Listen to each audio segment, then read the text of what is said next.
miliar 640 juta cash tunai.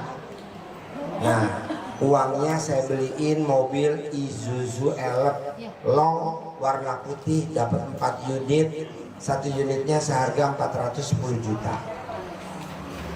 Dia utangnya 200 miliar lunas, tanpa jual aset, tanpa nyicil, tanpa bayar. Nah, saya tanya, kenapa bisa utangnya lunas 200 miliar? Gak taunya dia tidak melakukan apa-apa, dia hanya melakukan setiap hari dia baca Quran sehari 10 juz. Sehari 10 juz. Jadi dia tidak syariat, tidak ikhtiar.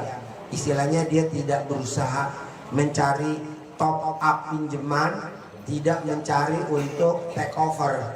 Jadi utangnya nggak di take over, ya udah situ aja utangnya. Nah, saya baru ingat dulu saya meraktekin juga ilmu itu, tapi nggak 10 juz. Ke Bu Ai kan utangnya 2,5 miliar. Kalau Bambang Anco kan 2,8 miliar.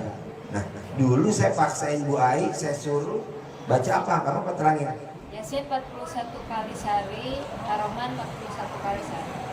Utang 2,5 miliar tanpa bayar, tanpa nyicil, tanpa jual aset. Nah, saya ingat, oh iya. Terus saya baca-baca, kenapa gue dulu ngajarin dulu ya? Dulu Pak Haji maksain saya suruh baca 10 juz, paksain itu. Saya cari dong ayatnya apa ya, dulu saya ngajarin, kan saya nggak ada kiainya bro, nggak ada gurunya, jadi gurunya ya pasien saya.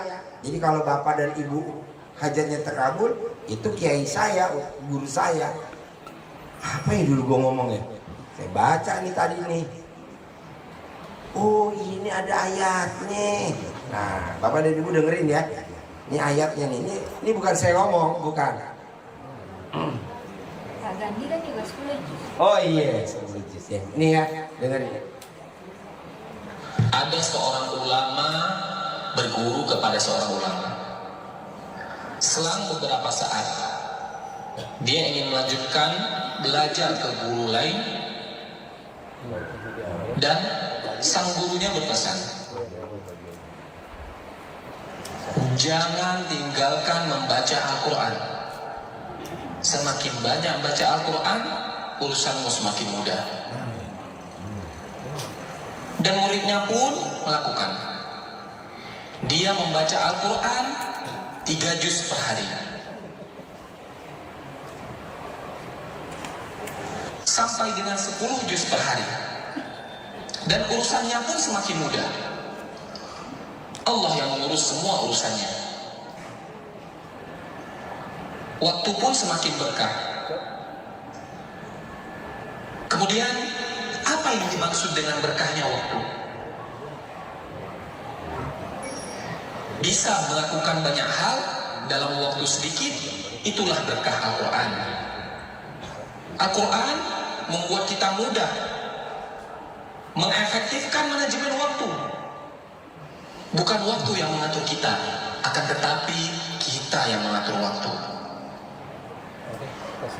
Padahal teorinya, orang yang membaca Al-Quran menghabiskan banyak waktu, mengurangi jatah kegiatan lain. Tapi Allah yang membuat itu semua menjadi berkah, hingga menjadi begitu efektif. Hidup pun efektif. Dan Allah akan mencurahkan banyak berkah dan kebaikan kepada kita karena Al-Quran. Dan Allah akan mencurahkan banyak keberkahan dan kebaikan kepada kita karena Al-Quran. Salah satu berkahnya adalah membuka pintu kebaikan dan membuka kesempatan untuk amal soleh yang berikutnya. Dan salah satu balasan bagi amal soleh yang kita lakukan adalah kesempatan untuk amal baik berikutnya. Jagalah Allah, maka Allah akan menjagamu. Dan sebaliknya, waktu yang selalu sibuk sehingga hanya habis untuk urusan dunia yang terserah, bisa jadi itu adalah tandanya ada yang salah di dalam hidup kita. Barang siapa yang bangun di pagi hari, Nih Bu dengerin Bu. ia yang dipikirkannya, sehingga seolah-olah ia tidak melihat hak Allah dalam dirinya, maka Allah akan menanamkan 4 macam penyakit padanya. Nih penyakit kita penyakit kita. Putus-putusnya. Yang kedua, kesibukan yang tidak pernah jelas akhirnya. Dan yang ketiga, kebutuhan yang tidak pernah merasa terpenuhi. Dan yang terakhir, khayalan yang tidak berujung wujudnya. Saya ulangin ya. Jadi penyakit yang kita punya sekarang ini penyakit yang istilahnya semua punya nih, pasti punya nih penyakitnya. Kenapa? Yaitu tadi karena kita baca Qur'annya nggak genap. Nih dengerin. Dipikirkannya, sehingga seolah-olah ia tidak melihat hak Allah dalam dirinya, maka Allah akan menanamkan 4 macam penyakit padanya. Yang pertama, kebingungan yang tiada putus-putusnya. Yang kedua, kesibukan yang tidak pernah jelas akhirnya. Dan yang ketiga, kebutuhan yang tidak pernah merasa terpenuhi. Dan yang terakhir, khayalan yang tidak berujung wujudnya. Keberkahan waktu yaitu bisa melakukan banyak amal kebaikan di dalam waktu yang sangat sempit dan sangat sedikit. Selamat membaca Al-Quran dan beraktivitas dengan berkah Al-Quran. Jadi saya mau teman-teman yang punya utangnya sedikit ataupun banyak, coba praktekin ini. Saya punya tamu saya, jadi dia 200 miliar itu tanpa jual aset, tanpa nyicil, tanpa bayar. Nah saya maunya ibu, bapak, bisa gak itu terjadi sama bapak dan ibu?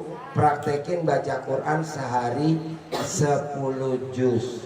Ini ilmu baru. Kalau Bu Ai dulu 41 kali Yasin, 41 kali Ar-Rahman, utangnya 2,5 miliar, tanpa jual aset, tanpa nyicil, tanpa bayar. Nah, bapak dan ibu mau milih yang mana? Ji, gua 41 Yasin, 41 Ar-Rahman, boleh. Ji, gua sehari 10 juz, boleh. Tapi yang dasarnya nggak boleh ketinggalan. Sebelum azan subuh, yang laki-laki di masjid, yang perempuan di sajadah. Sholatnya tepat waktu, ba'diyah qobliyahnya dikerjain, yang laki berjamaahnya nggak boleh bolong. Saya mau itu. Kalau bisa, testimoni diri di sini. Gitu. Makanya kemarin saya lagi rayu, bos, testimoni apa bos? Malu gue Ci, malu gimana malu? Gue maunya nonton aja, lo yang cerita aja, gue jalanin itu. Ah ya udah, jadi paksain ibu dan bapak yang kira-kira utangnya alot, paksain dah sehari 10 juz. Mau sebelum subuh atau mau dicicil, subuh, duhur, asar, maghrib, isya, 2 juz, 2 juz, 2 juz, 2 juz, 2 juz, boleh. Dari saya arahannya hanya ini. Bebas, bapak dan ibu mau nanya apa, coba. Yang bapak ibu mau nanya, Pak Haji utang saya bisa lunas gak? Saya udah gak usah jawab lagi, kan udah dijawab tadi 10 juz. Pak Haji utang saya bisa lunas gak? Gak usah dijawab, kan tadi udah dijawab. Ya, jadi kita pertanyaannya di luar utang, utang udah pasti lunas. Saya maunya bapak dan ibu yang hadir di sini paksain bisa punya penghasilan 1 bulan 1 miliar tanpa kerja. Paksain, harus bisa. Gimana caranya? Ya tadi. Oke, dari saya cukup sekian. Yuk. Saya lanjut dari ruangan konsultasi ya.